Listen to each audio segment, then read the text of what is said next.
Punctuation, punctuation यानी कि विराम चिन्ह।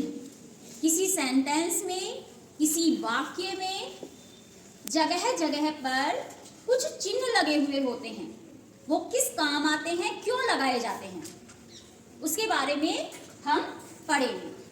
ठीक है, इंग्लिश में लिखा है फुल स्टॉप। जब सेंटेंस हमारा पूरा हो जाता है तो हम वहां पर फुल स्टॉप लगाते हैं, पूर्ण विराम। ये वाला इंग्लिश में ये होता है पूर्ण विराम, फुल स्टॉप। क्वेश्चन मार्क, जब हम देखते हैं कि सेंटेंस में प्रश्न पूछा जा रहा है तो हम वहां पे क्वेश्चन मार्क लगाते हैं, प्रश्नवाचक चिन्ह लगाते हैं।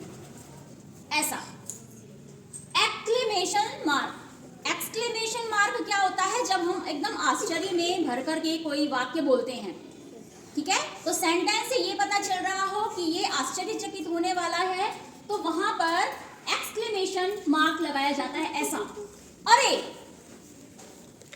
अरे लिख करके ये मार्क, अरे ये क्या हो रहा है। सेमी कॉलन, सेमी कॉलन यानी कि अर्धविराम, जहां पर थोड़ी देर के लिए रुकना हो, ऐसे वाला होता है ये सेमी कॉलन, अर्धविराम, थोड़ा सा ठहर के बोलना। उसने कहा कि वह जाकर, जाकर अर्धविराम वापस आएगा, तो थोड़ा रुक करके जाकर वापस आएगा, यानी कि वहां पर थोड़ा रुका तो अर्धविराम।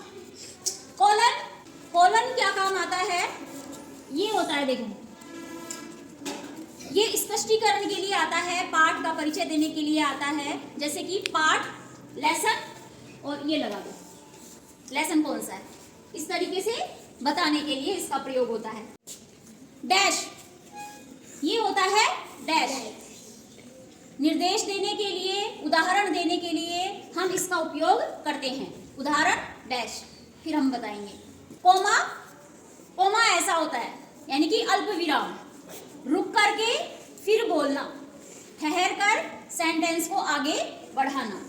ये होता है कोटेशन मार्क्स, कोटेशन मार्क ये वाला होता है, आपने देखा होगा। कोटेशन मार्क क्या होता है, उसने कहा, क्या कहा, उसको हम ऐसे कोटेशन मार्क के अंदर लेकर के बताते हैं। ठीक है, ये वाला होता है, कुछ स्पेशल बताना हो, किसी की कही हुई बात को दोहराना हो, तो हम ऐसे करके कोटेशन मार्क के अंदर।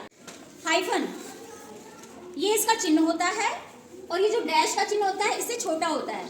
ये क्या है, शब्दों को जोड़ने का काम करता है, यौगिक है, एक तरीके से जोड़ने का काम करता है। जैसे कि शेक अप, ये जो बीच में लगाया, अप और शेक को जोड़ दिया, शेक अप। ठीक है, हमने लिखा 1 to 10 तक काउंटिंग कीजिए, तो 1 to 2 करने के लिए हम क्या करेंगे, ये हाइफन का उपयोग कर देंगे। ये हाइफन है 1 to 10, इस तरीके से। ठीक है, एपोस्ट्रोफी,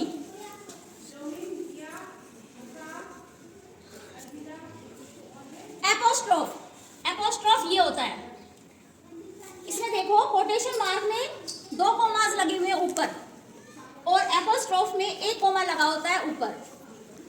इसका क्या काम होता है, संक्षिप्त करता है, ये शब्दों को छोटा कर देता है। जैसे कि डू नॉट होता है ना, आपने देखा होगा, हमने डोंट वाले शब्द बनाए थे, सॉरी सेंटेंस बनाए थे, तो इसमें हमने क्या कर दिया था, ऐसे कर दिया था ये, और ये बन गया था डोंट, तो ये एपोस्ट्रोफ है। ये विराम चिन्ह का क्या नाम है, एपोस्ट्रोफ। संक्षिप्तीकरण के लिए इसका उपयोग होता है। तो इस तरीके से ये कुछ पंक्चुएशन मार्क्स हैं, विराम चिन्ह है। आपके एग्जाम में आएंगे, 2 सेंटेंस देते हैं और कहते हैं कि इसमें पंक्चुएशन मार्क्स लगा करके सही करो। आते हैं सवाल, तैयारी कर लेना, इनको समझ लेना, इसके बाद आप आराम से वहां पे विराम चिन्हों का उपयोग कर सकते हैं इंग्लिश सेंटेंसेस में। ओके।